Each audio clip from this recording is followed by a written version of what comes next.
This podcast is brought to you by the Heldridge Hotel, New Brunswick's only 4-star hotel and a preferred hotel of Rutgers football fans.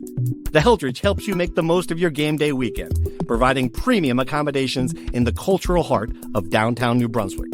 Restaurants, bars, theaters, parks, museums, and more are only steps away. Whether you're traveling alone or with a large group, book your stay at the Heldridge and make the most of your game day weekend. Visit theheldridge.com today. From NJ.com and the Star Ledger, welcome to the Rutgers Rant, your one-stop podcast for the Scarlet Knights, with your hosts Steve Politi and Rutgers insiders Brian Fonseca and Pat Lenny. Let's start shopping. All right, everybody, welcome back to the Rutgers Rant. We are all here. Politi, Lanny, Fonseca. Good to see you guys. It was good to see you in the press box. It felt like, it was just nice. Nice to have you at the spring game. How you doing? It was great to be back where we all belong together. It felt like the last 6 months just didn't go by, and we were, talking about some exciting football all over again. It felt like home. Yes, reunited, and it feels so good. Right, everyone wants to get rid of the spring game. I say, keep it. Absolutely, get rid of the spring game. What the hell's wrong with people? More football's better than less football.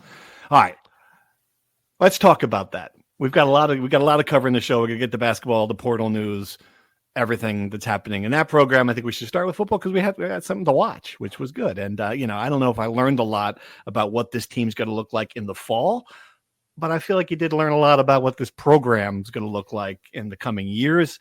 I like what I saw. AJ Sice is the easy place to start here, fellas.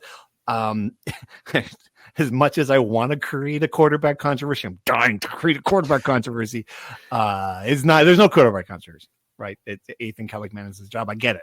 But still, my God, the ball flies off AJ Sice's hand. He's not afraid to throw into coverage. He just looks really good. I get it. It's spring game. I understand that. But we don't get a lot of glimpses of this kid in real game action. He's the future. Yeah, to your point, it's important to set the stage that he was throwing against second or third string defensive backs. He was throwing to true freshman wide receivers. It's a spring game, so I'm not sure how intense the action is. All those caveats, right? Still, I think you liked what you saw from AJ Sice. If that was your one, that was really the only thing worth watching in the spring game. I think you come out encouraged, right? That, here's the thing. No matter who won the backup quarterback battle, whoever it was, if heaven forbid they had to play this fall, I don't think they'd be able to salvage anything, really. I don't think they're ready to be a starting quarterback in the Big Ten. But knowing that AJ Sice is the expected starter in a year, you have to love where he is in his progression. And then when we talk to him afterwards, you have to like the way he kind of handles his business and views the situation, right? He says he's a very process-oriented guy. And to that point, I feel like he's right on pace of where he needs to be in his personal process and his development.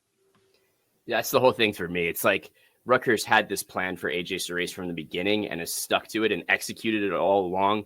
Obviously, there was that little injury setback last year that kept him out, a few weeks, but everything has kind of gone according to plan. And that's probably the best thing for a kid that needed a year to get into the system, get a little bigger physically. And one thing, maybe not a lot of people know that AJ Sice, you saw it a little bit in the spring game, but not so much. He can move. He's not going to be a guy that's a statue in the pocket.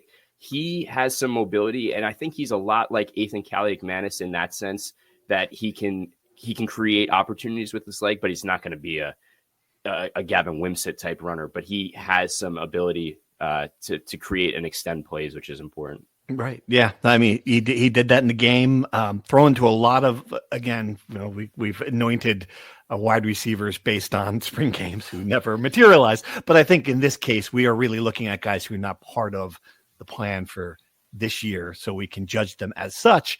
You saw some wide receiver depth in this program, which has not been the case. Young Vernon Allen III, 98 yards receiving. I don't know.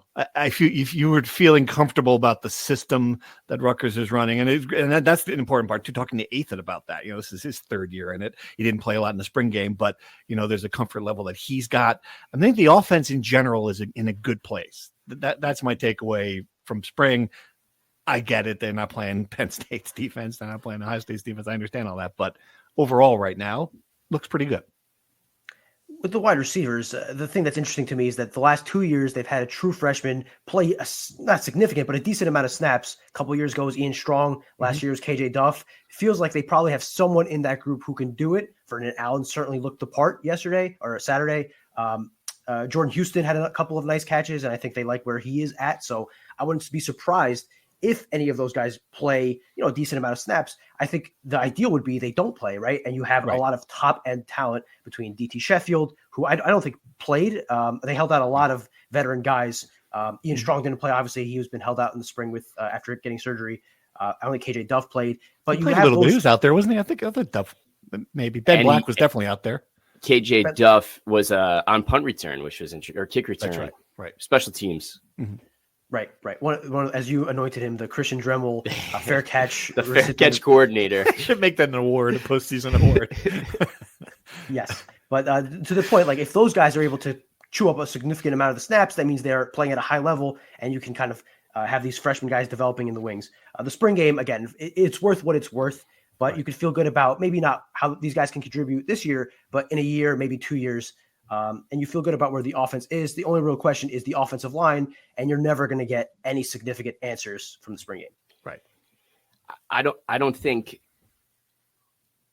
to anoint this as this isn't a new topic, but I don't want to overstate the importance of what becomes of this offense after it was such a run heavy offense. And obviously you have multiple guys that can replace Kyle Monungai, but is it going to still be the ground and pound type offense, or will we see a lot more of this offense run through Ethan Kaliakmanis? And you think with his leadership and what he was able to do last year, that's the way it goes.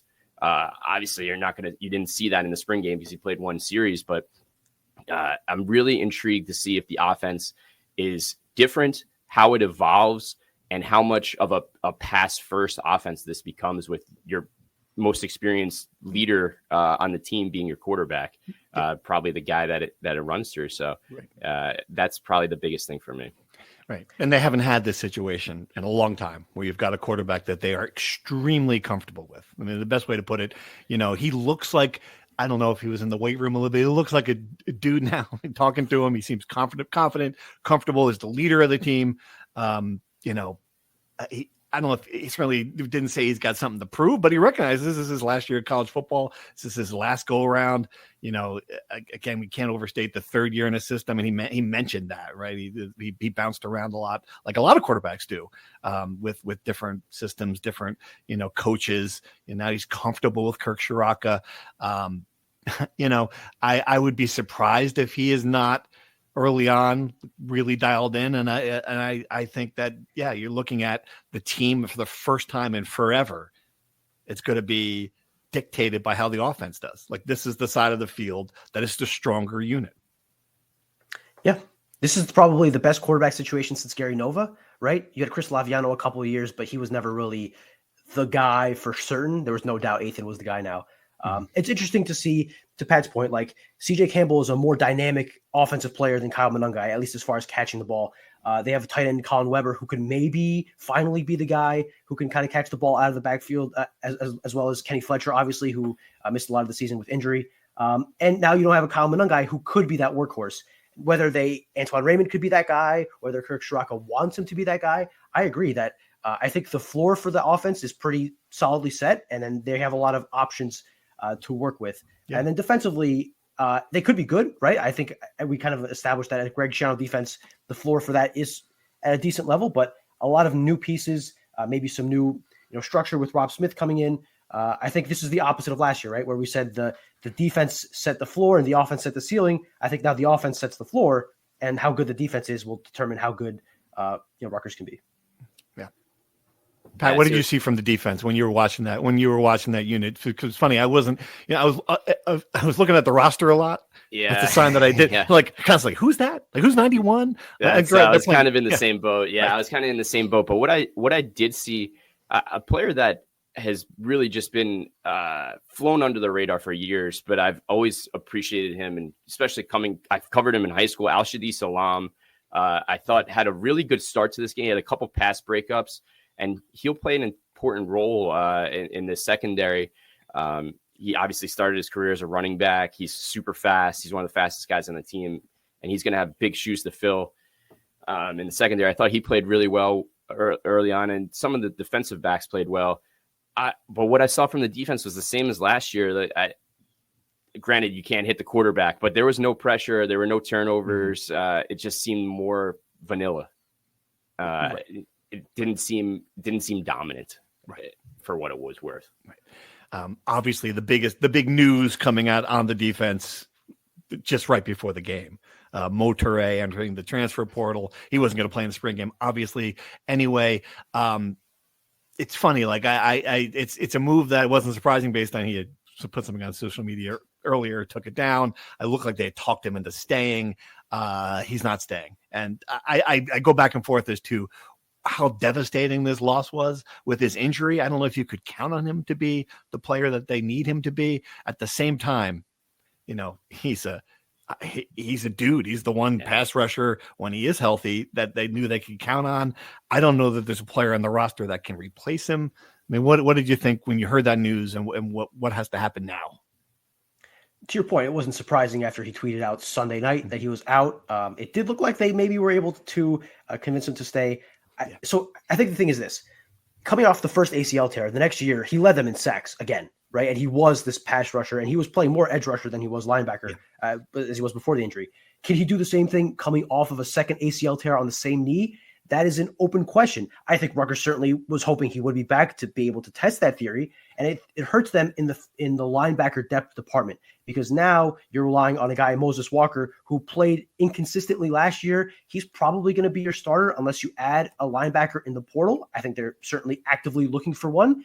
It's about to be May, so I'm not sure how good the pickings are at this point, but I think you have a guy in DJ Jabomi who you feel really good about. You feel like he can take a big step after playing a lot last year. But after that, you got Moses Walker, who I said again, a guy who was inconsistent last year. Can he put it all together? And then you have a lot of young guys playing behind him. Sam Robinson, DJ McClary are potential filled young guys, but they haven't done anything, and they don't, they don't have experience playing, I should say. That's how I should put it. Yeah. So, I mean, you're back in a situation again with linebacker where you don't really know. And Mo really would have helped that. No, even if he took a step back with the injury, I think 75% Mo Toure is probably better than any guy you can get in the portal at this point. So I think it's a blow. But listen, this is Mo Toure's 7th year in college. I can understand wanting to maybe try something else out. The NFL maybe isn't going to come calling for a guy who's going to be 24, 25 years old next year off of 2 ACL tears. And this is probably his last chance at making a good amount of money that could change the life for him and his family. Again, he has a young kid. I think he's 3 or 4 years old at this point, but this is a family man. This is an opportunity to make some money. I'm not sure how much money Rutgers was going to be able to, or willing to at least put into him, because I'm certain money has to be a factor here, right? It always is a factor. So I don't think it's an insurmountable decision for Rutgers, but I do think it is a hit to what they were planning for in the fall. See, I thought the money thing was the reason, but in talking to people around Piscataway, it seemed like it was more like a change of scenery thing as well. Like there's personal stuff going on there too. I mean, I guess we don't know the full story. Yeah. Right. I don't think obviously we never will, but I think this is a crushing blow for Rutgers, because we documented how well this defense played when Tyrene Powell was on the field last year versus when he wasn't. That's the situation you're getting with Mo Toure. And anytime Greg Schiano talked about Mo Toure being out last year, he always started, this is our alpha guy on the defense. This was the guy that was just a leader, first and foremost, but a guy that was just so physically demanding and dominant and can hit you hard that game-changing player is gone now. And I think regardless of what he came back, the injury, of course, but I think when you lose that soul of the defense, it creates a void that's almost impossible to fill. And I think that's what we saw last year with Tyrene Powell. And I think that's what we're going to see without Mo Toure, who is beloved, right? Like he was just like a guy in the locker room that was always having a good time. And it's just a really insurmountable loss to me. I think it's a big loss. Yeah. To your point on the alpha, I wonder who is going to be that guy, because they lost pretty much every veteran guy on the defense last year. So that's an interesting question. You bring up Tyrene Powell. Obviously, he struggled last year coming off of injury. I think maybe there were some concerns that Toure would have a similar situation, right? You're coming off an ACL, maybe you struggle as well. And I think this puts a lot more pressure on your two transfer portal additions on the edge, Bradley Weaver and Eric O'Neal, to live up to the production they had at the lower level at Rutgers, because you don't have a third guy in Toure who's a proven pass rusher. So I think it'll be interesting to see. Bradley Weaver didn't dress for the spring game yesterday. Eric O'Neal played, I think, one series, so we didn't get a great glimpse of them. But there was already some pressure on them to perform. I think there's even more now with Toure gone. Right. Yeah. And you can see he went in. They've gone to the portal right away, which means to me they're spending the money, which is an interesting, like, this is where we are in college football. Now they've got the money to spend. I don't know what Toure is making. Clearly had to be one of the higher paid players at Rutgers based on his experience. His important to the program. Went out and got Chris Joins, Mercer safety. Mushad Giwa, a name. I don't know if I'm pronouncing that correctly. And of course I'm not. I'm not pronouncing names correctly. You listen to this podcast. Oliver Bellotti, defensive lineman at Kent State. I think there's a need. They recognize that Piscataway, that the depth drop off last year was devastating. That they're not going to let that happen again. When you lose Tyreen Powell and all of a sudden, UCLA's putting 50 points on you or whatever. I'm talking about. They can't do that again. They have to be ready to have guys behind with the injuries happen. That said, you're right, Pat. I don't know where the pass rush is going to come from. They didn't have one last year. We have to see what those new defensive linemen do. And hey, Rob Smith, he's gonna have to be really creative. They brought him back for a reason. He knows that defense. It's going to be really interesting to see how they figure that out. Yeah, and it's really interesting because 2 years ago, right, they had that great defense and the offense wasn't there. Last year, they had the offense and the defense wasn't there at times. So it's what will become this third year is critical, I think, and kind of can Rutgers finally put it together, right? You've seen glimpses of good offense and bad defense, and right, like I said, so can it all come together? There's so many shoes to fill on defense. That I would be concerned. If I was a fan. On the portal thing, just those three guys certainly add depth, right? And that's what to your point, exactly, Play. I think that's the lesson they learned from last year, is that you got to have guys that can be part of a rotation that haven't, inevitably injuries are going to happen. The drop off can't be drastic. I think they're still pursuing a linebacker. I think ideally one that's closer to a starting level to replace Toure. And then in an ideal world, you get an offensive tackle that could push or even surpass Tyler Needham at left tackle or take the right tackle spot. There's a lot of flux in those positions. Obviously, offensive tackle is akin to center for basketball in that the scarcity and the importance and the value they have in the market. So I think in an ideal world, they get another tackle. I don't think Giwa is at a point where he can contribute this year, but the potential he showed at LIU, the physical tools he has, and working with Pat Flaherty, I think he's a guy that they think could be, down the line, a developmental project, maybe not exactly the same as Holland Pierce, but a guy that you could turn from a low-level recruit into a consistent Big Ten starter. But I think those two pieces are really important for them to get in the portal. Last year, they got Shedrick Rhodes late in the portal. He obviously didn't play and is now back in the portal. Got to do a little bit better than that if you're going to get a tackle. We'll see if they do. Right. The other football news, NFL draft, as someone tweeted, there's a run on Rutgers. They're in the late rounds. Robert Longerbeam to the Ravens, Kyle Monungai to the Bears, Keontae Hamilton to Houston, right? Houston, correct. So 3 players they could draft. I don't know. They weren't the 3 I would have expected. Thought Holland Pierce was going to go. I think you agree with me on that one, Brian, based on your pre-writing. But still, a decent showing. A lot of guys getting the free agent contracts as well. What would some takeaways from draft weekend for Rutgers? Well, just to your point, yes, I expected Holland Pierce to be, if not the first, the second guy off the board, just off of his size, right? There's a lot of concerns about his mobility and his bend, which amazingly he talk about that in interviews with us, and we'd be like, is bend really that important? And every scouting report you read is like, bend this, bend that. Okay. The Jets, the first pick for the Jets was all about the bend. He's got the best bend in the draft. I'm like, what is this? What can he block? I'm becoming one of those cranky old people. What is this? I think bending is a prerequisite for blocking. I think you have to be able to bend to block. Right. So maybe Pat Flaherty knows what he's talking about when he's telling Holland, he has to work on his bend. Anyway, I think it actually worked out the best for him to end up at the Eagles, who have the best offensive line coach in the NFL. And he's made some decent money, guaranteed. And he's going to be a guy that, when the Eagles are in the NFC Championship game, he's starting for them at right tackle. Everyone in the NFL is like, how the hell do they get this guy? Howie Roseman does it again. But yeah, and Keontae, I think, was a guy that was always a sleeper. Could have been he's like the highest potential guy outside of Holland, I think. So I'm not surprised to see him get drafted. I thought 3 to 4 was the number. Most they've had since 2013 when they had a record 7. They were never going to pass that record, but I'd say it's pretty solid. I wonder, Pat, these guys, and this is just popped in my head, but there's so much talk in this draft about how guys do in interviews with Shedeur Sanders dropping them. I do wonder if the GM sat down across from Keontae Hamilton, sat down across from Kyle Monangai, who dudes we've dealt with, and so we know this side of them.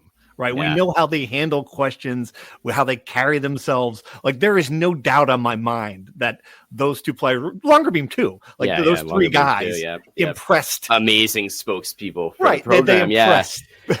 I totally agree. That's a fascinating point. The only thing, one of my biggest takeaways from the draft was seeing the running backs that went ahead of Kyle Monangai. Yeah. I thought the Giants too, right? In the 4th round. People love Scattaboo, though, and if you watch the college football playoff, you were like, wow, that was a monster game he had against Texas anyway. One of the guys was 4th round pick, Bashal Tutton out of Virginia Tech, who played against Rutgers twice. And if you were just to watch that game and say who was the better running back, it would be a no-brainer that it was Kyle Monangai. And he went in the 4th, Kyle went in the 7th. And listen, I get it. Kyle is undersized, maybe not the fastest, but I always come back to production over everything. And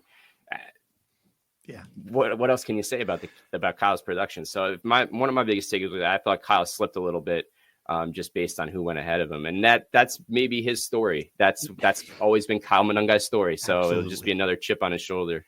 But I thought he landed in the perfect spot. If I have to Google, who's the Bears running back? I had no idea. So I wouldn't be surprised. I'm not telling you to draft him in your fantasy draft, but he'll be on that roster.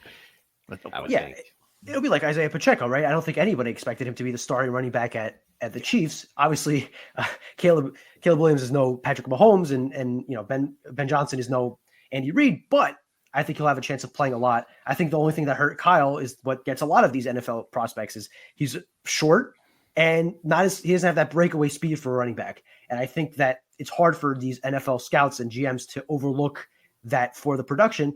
I think Kyle will have a chance to, just like he proved all the recruiting analysts wrong, to Pat's point, could certainly prove all these NFL scouts wrong. And are the schedules out? Is he going to play in New York this season? Schedule is not out yet, no. Well, wait, that part will be out. The teams are out. The teams are out. Yeah, I don't know. I don't know that intimately at that point. I don't think done so. Some research for the podcast. So if someone knows that, put it in the Discord. All right, going to transition to hoops really quick. We'll come back to some football in the questions from our listeners. Hoops Portal. We wanted them to get a rim protector player. They did. By fall, Kansas State center, guy they recruited pretty hard out of high school. I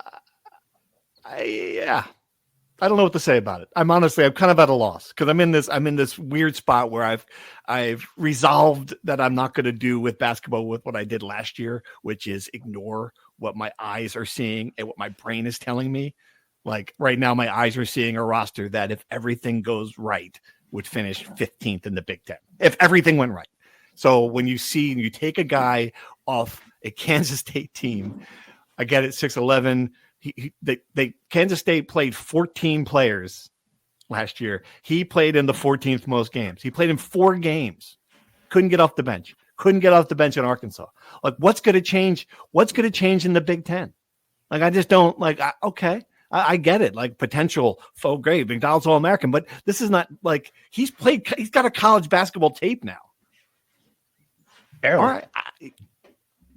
You seem more optimistic about this than I do, Brian, which is, again, unusual. So, again, it's all about how you look at it, right? I entered this weekend thinking Rutgers is going to be the 18th place team in the Big Ten, and they're going to have the worst center situation in the Big Ten, right?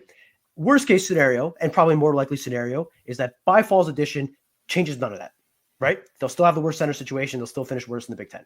The optimistic way to view this is that Rutgers is the team and Jay Young is the coach that finally unlocks this potential by fall. And he'll be playing a lot more in Piscataway, right? Just out of necessity, right? Unless they add another center, which I think would be shocking. And maybe that having that consistent run time, maybe working with Jay Young will, he's never going to become an all Big Ten guy, but he could become this rim protecting guy who rebounds and puts back on the offensive end, right? A poor man's Cliff Omorei in his freshman or sophomore season, right? I'm not saying the dominant Cliff. I'm saying the early parts of Cliff. I think we have to be. Every 2 seconds. That is it. That is a major issue he has. He fouls at an unbelievable rate. Now, again, we have to look at what they wanted. They wanted a rim protector first and foremost. That's what they needed last year. And if there's one thing I feel confident that he could potentially be good at down the road is blocking shots. Everything else, I'm not entirely too optimistic. Look, this is about as good as they can get, right? Like if we have realistic expectations of what this roster could look like, this was about as good as they can get. I am with you, Steve. I still think this team is going to be at the bottom of the Big Ten. What I keep coming back to is like, there's nobody that we're going to get realistically that was going to change my view. So we might as well enjoy the ride and see if they can turn this guy into, just to wrap this point up on the development. Here's why I'm not too crazy about the development angle. He's going to turn 22 in December, and he's going to be in his third year in college basketball. And people are still like, they got by fall former McDonald's All-American. Well, just ignore the fact he played right. 70 minutes the last 2 years. And the other thing is there will be the excuse of like, he had two better players in front of him at Kansas State. That's why he barely played. He's a former 4-star player, top 30 player in his second year in college. Even if they had two better centers, you'd think he'd play more than 4 games.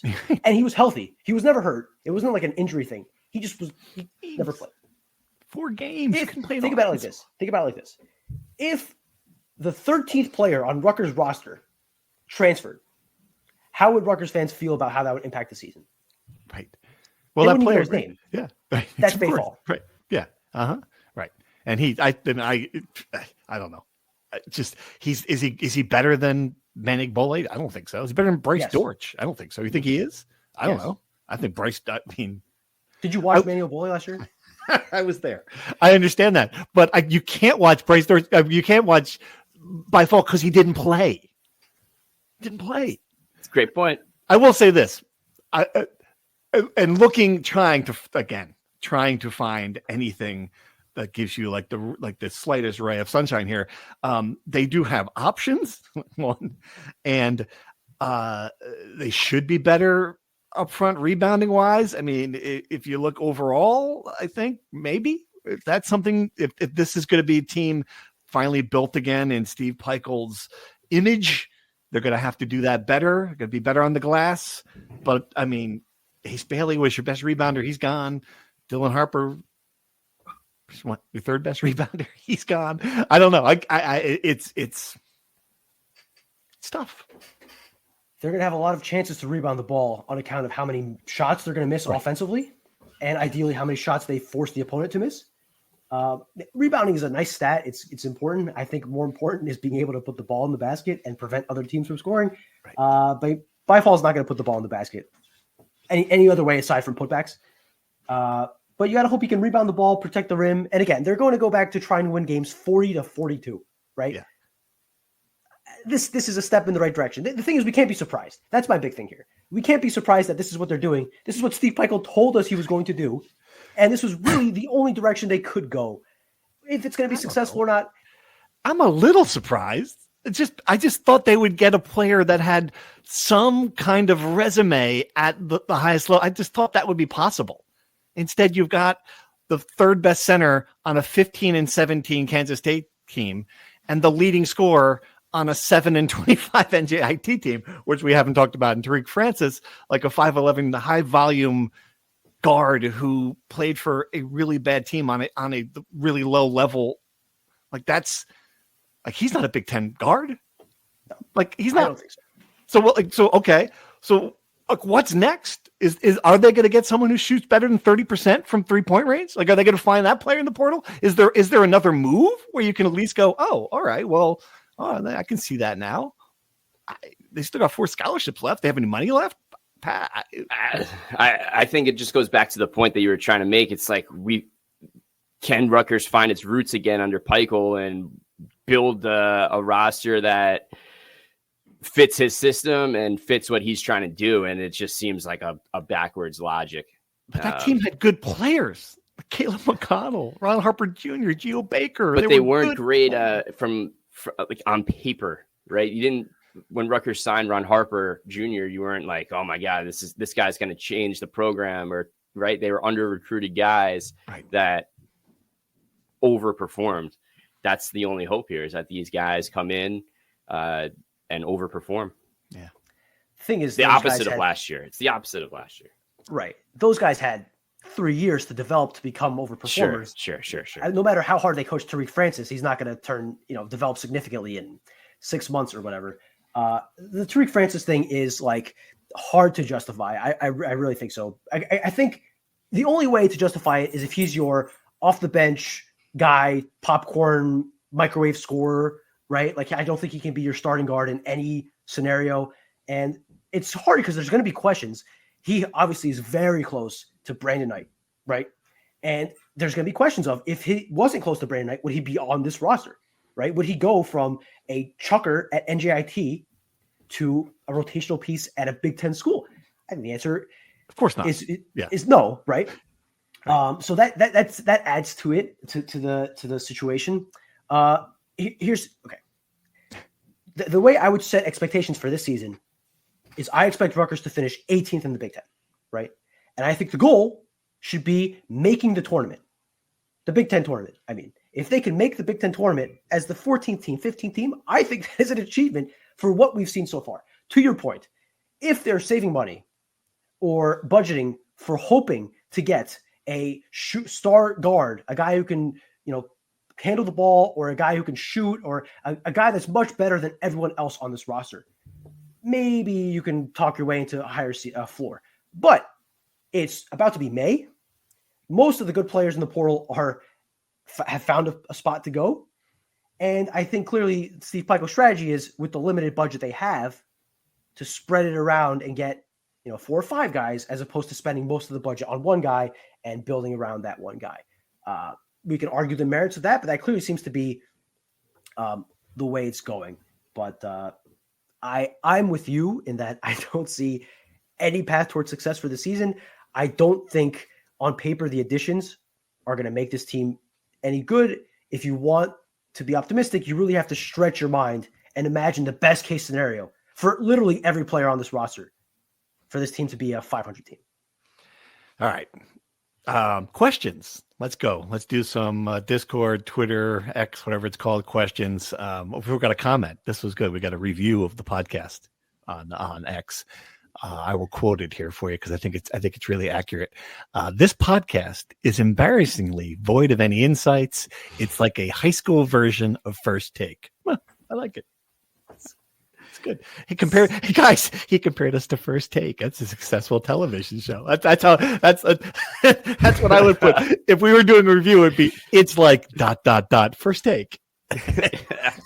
Which one of us is Stephen A. Smith? Stephen A. Smith makes $6 million, $10 million a year, right? Which one of us is him?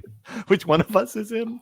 Are you Stephen A. Smith, Steve? Yeah, he has the same name. Got to run for president, Stephen A. Smith. That's great.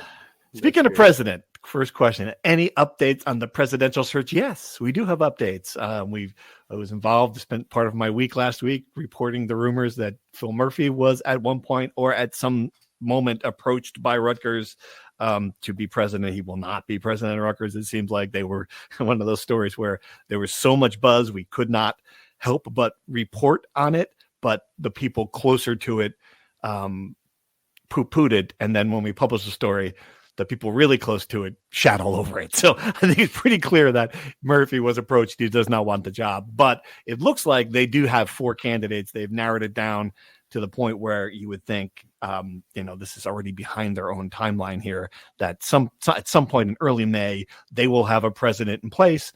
And if that's the case, then, sometime in June, July, August, they will have an athletic director. It's a shame with Phil Murphy because he's in Saudi Arabia this week, and as you know, they have a lot of money to work with. So if he was going to become the president, talk about an NIL budget builder. I mean, go to the Crown Prince and say, "Hey, give me $10 million. I'll get a center. Right. We can have." If it worked for golf, why not sell a share? I mean, Live Golf, sell a share to get let the Saudis have Rutgers basketball. I'm all for it. They've tried everything else. Why not? Be great. I mean, it wouldn't be the first time university sold its soul to a less than reputable entity. So why not? If it wins basketball and football games, it's all good. Give it a shot. That's great. That's great. All right. Another question about the GM. Jared Carino mentioned on his podcast that the men's basketball GM position hasn't been posted yet because Jonathan Holloway hasn't signed off on it. Is there a way the Board of Governors can sign off instead? I'm hearing different stuff on that. I mean, Jerry obviously is really dialed in. He was harsh. I listened to it. He was really harsh on Holloway, who is obviously an easy punching bag as he leaves.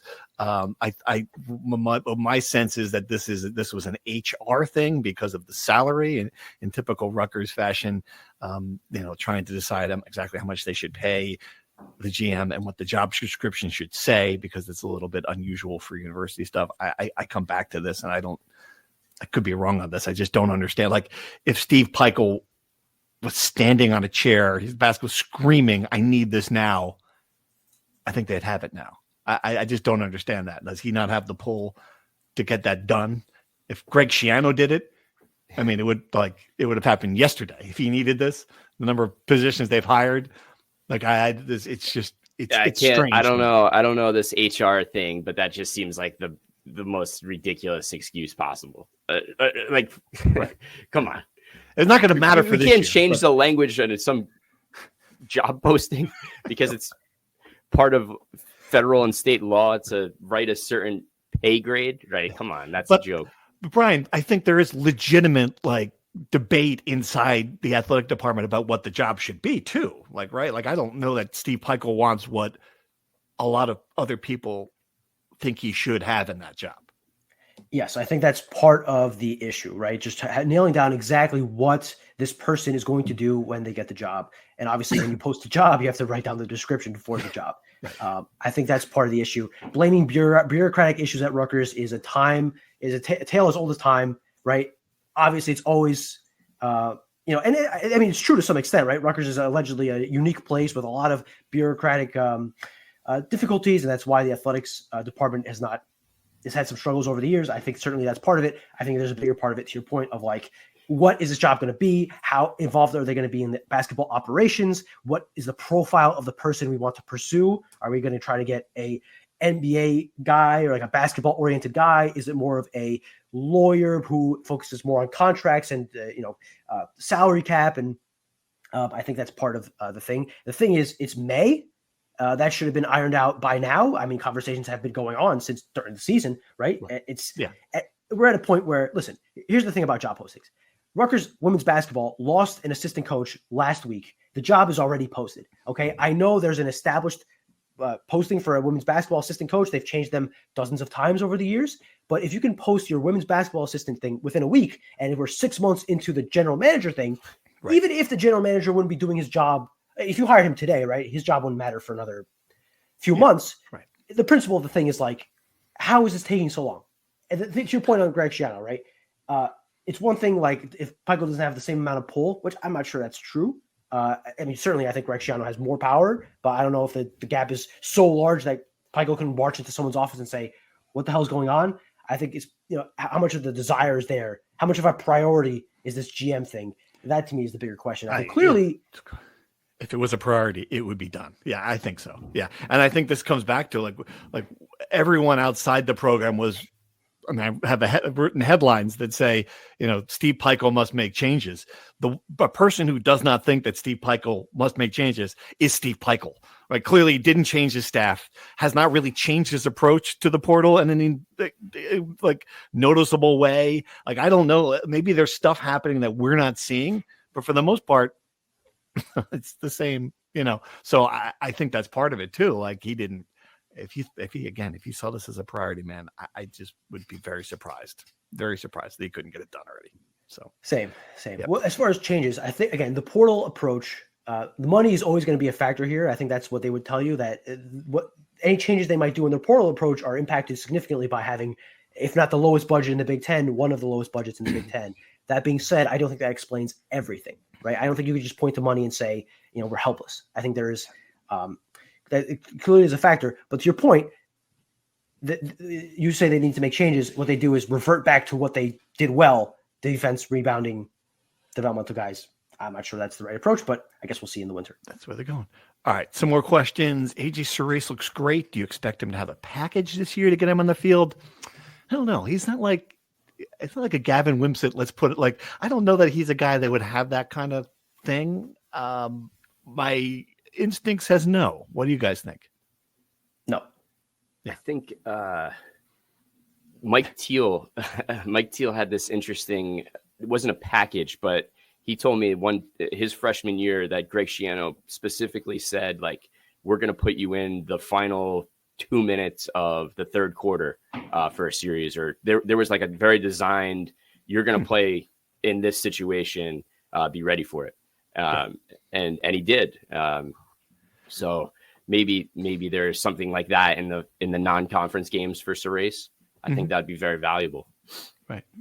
To your point, Play, I think he's very similar to Ethan Kaliakmanis, and there's really no reason to, the only reason you'd make a package is to differentiate, do something different. I don't think it would make sense. The more interesting question to me is, are they going to try to get a quarterback to add depth now that a Johnny Shepard left? I don't think they will. It's a really thin needle to thread. But you know who loves that question when you ask him? Greg Schiano.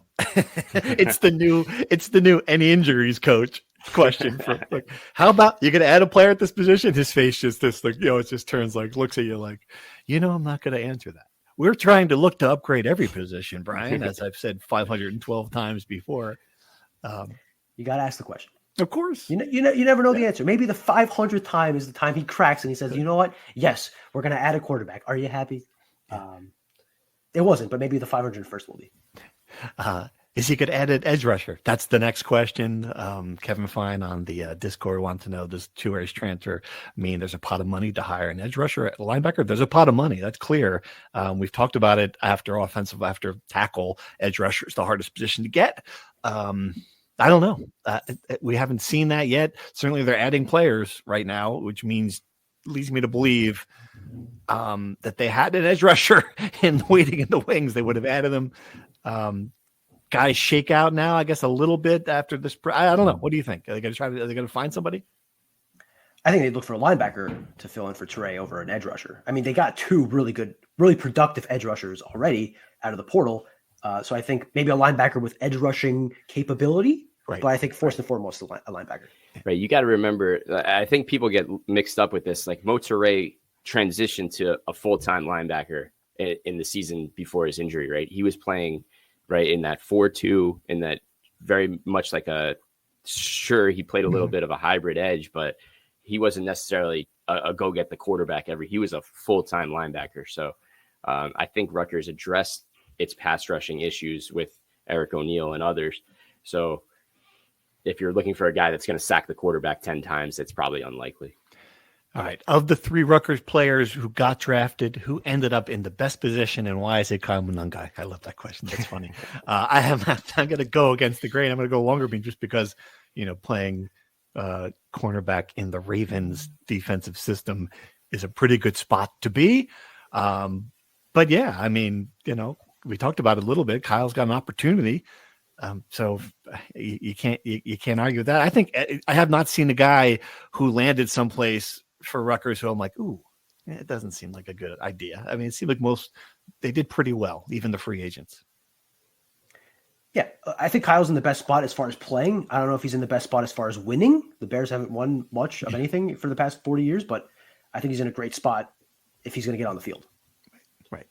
I just love the Bears from the historic, nostalgic Walter Payton, right? Like there's some Aurora. I know, like, that's like almost like fantasy land, but I feel like Kyle Munungai has that like character and would appreciate, George Halas and things like that. And totally. Right. Like I totally see that There'll be an off-season column when we get Kyle on the phone to talk about sweetness and the whole the Bears. Yeah, there's no question. Greg coached there too many years ago. He has some recommendations from his old days there. All right, a few more along those lines. Thoughts on how the RB depth chart will end up at the start of the season? Well, we didn't see the two of the 5 guys. I mean, CJ Campbell did not play. We mentioned that neither did Sam Brown. I don't know that we need to have an answer to this question. Like, I really don't. Like, I think maybe this is the year that Rutgers finally doesn't have a featured back. I mean, why? There's no need to have a guy carry the ball 30 times a game like Kyle did. If you have a lot of options, then they do. They have a lot of different kinds of player. I mean, I think Antoine Raymond would be my choice if I had to pick one. He'd be the guy. But Jayshon Benjamin, I mean, they've got a lot of dudes. How about Ed? What's it? Ed Guerrero? Ed with 2 Ds. Ed, as Bobby Darin calls him. I love him. But yeah, it's really fascinating. And it's just a big question mark about Sam Brown, CJ Campbell. If he's a workhorse type guy, we'll see. And Antoine Raymond, right? He had 10 touchdowns last year. I mean, a lot of them were in the fourth quarter of garbage time, but he was really kind of a revelation, a guy that we didn't expect much of. To really have that great freshman year was impressive. He ended it off really well. He had, I think, 3 touchdowns in the Rave Bowl, 2 touchdowns against Michigan State. Right. I would just divide the running back room in 2 categories. You have the guys who can catch the ball out of the backfield in CJ Campbell and Jayshon Benjamin. We've seen CJ Campbell do it at the college level. They feel really good about what they've seen from Jayshon, in practice. And then you have the workhorse guys, the Kyle Monungai guys, and Antoine Raymond and Sam Brown. I think we should not expect anything from Sam Brown, right? I think anything you get out of Sam Brown coming off that season-ending injury would be a bonus. So then it depends on the situation and how Kirk Ciarrocca wants to utilize them. I certainly think he has more options now than he did last year, where Kyle was clearly the best guy in the room. Now I think you have a little bit of balance and you could kind of split the reps. That's how I would see it. All right. And here, finally, my favorite question of the spring. Best name on the football team, Ice Cup or Big Cat? And Brian, you added one in there, or Stretch. So we got 3 choices here. I'll let you guys go first because I have a clear favorite, obviously, in this debate. Yeah, it's definitely Ice Cup. I mean, that's amazing. Ice Cup de Graffenried. Is that how you pronounce his last name? Sounds good to me. You should add that in. It's not just Ice Cup. I mean, it's the last name too. It's part of the name. I mean, that's right. And the story with Ice Cup, if you're not familiar, he's an Atlantic City kid. You think like, wow, how'd you get the name Ice Cup? I was hoping for something like really, he was born into a cup of ice, or something like, like something, but it's just turned out he used to bring an Ice Cup to practice. So that's how he got the nickname. Big Cat Simon, do we know how that nickname happened? If we don't, I don't, but I appreciate the 2 T's. I'm not quite sure why there's 2 T's and not 1 T. I appreciate that. There are 2 T's in Big Cat? I didn't know that. Yeah, 2 words, 2 T's. 2 words, 2 T's. I appreciate Rutgers putting that on the official roster.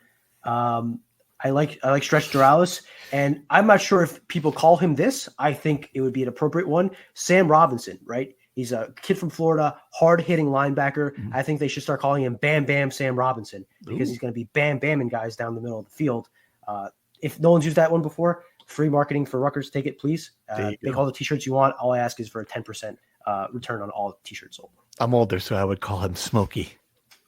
Ooh, Smokey I like it. Robinson, of course. Nice. Yeah. All right. Thanks for the questions. Much appreciated. The what else segment. This is great. The fact that we went, 48 minutes in this podcast. Umi Salim Beasley fired.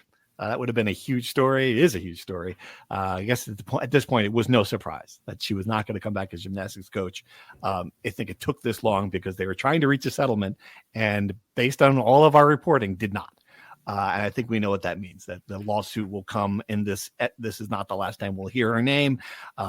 It's the gift that keeps on giving from Pat Hobbs. To the point, they did name her interim coach as the full coach. What do we know about the new gymnastics coach as well? Anastasia Kanda was assistant under Umi for the past decade. So they didn't really stray far from the Umi Salim Beasley tree, but she's an alum of Rutgers. She was a letter winner at Rutgers. She was part of the team that had made the NCAA regionals the last time before this past year. And she took the team that Salim Beasley and herself built and brought them to NCAA regionals. And I think it's just kind of the safe, smart hire, right? I don't know if they wanted to go into a national search. I don't know how much the gymnastics job is attractive to other coaches, given the scandal that's happened, although they do have really good facilities, obviously. I think it was the safe hire, and I think it's fine. It's a fine hire. I think the more interesting thing to your point is like, what is going to be the next step of this Umi Salim Beasley saga? I have not heard back from her lawyer, who I tried to reach out to last week, and I think we're kind of just waiting to hear next steps. All right. What else? Others homecoming game announced during the spring game to the crowd. Oregon, your traditional homecoming opponent. You want to schedule someone that you can beat. I get it. I understand that there's no other choice in October. That was explained to me. Still, it's like, ooh, okay, that's strong. I thought they could have done Purdue, and then someone says, "Well, the game's at Purdue." I'm like, "Well, let's all go to Purdue, West Lafayette road trip, homecoming. A lot of Rutgers fans here. Why? Let's homecoming. Wait, we're in West Lafayette. It's okay." Oregon. Well, look, they've probably been listening to the Rutgers Rant podcast and heard me predict that they're going to knock off one of these 3 Big Ten teams, and they figure we might as well be homecoming while they do it. So right. I think they picked Oregon as the upset bid. The season calendar is just weird this year. Iowa might have made sense. I believe there's a strong chance that's a Friday night game. I know Rivals reported that it will be the Friday night game. My understanding is it's not completely finalized, but it's heading in that direction. So you can't do Iowa. There's one game in October. You can't do any of the first 3 games against, Miami of Ohio, and Norfolk State. And then you play Maryland and Penn State in November. You can't do homecoming on the last game of the season. This is the only game that, made sense. And it's not like Rutgers has had guaranteed wins in homecoming. I did the math. I think they're 4-6 in homecoming games since joining the Big Ten. Wow.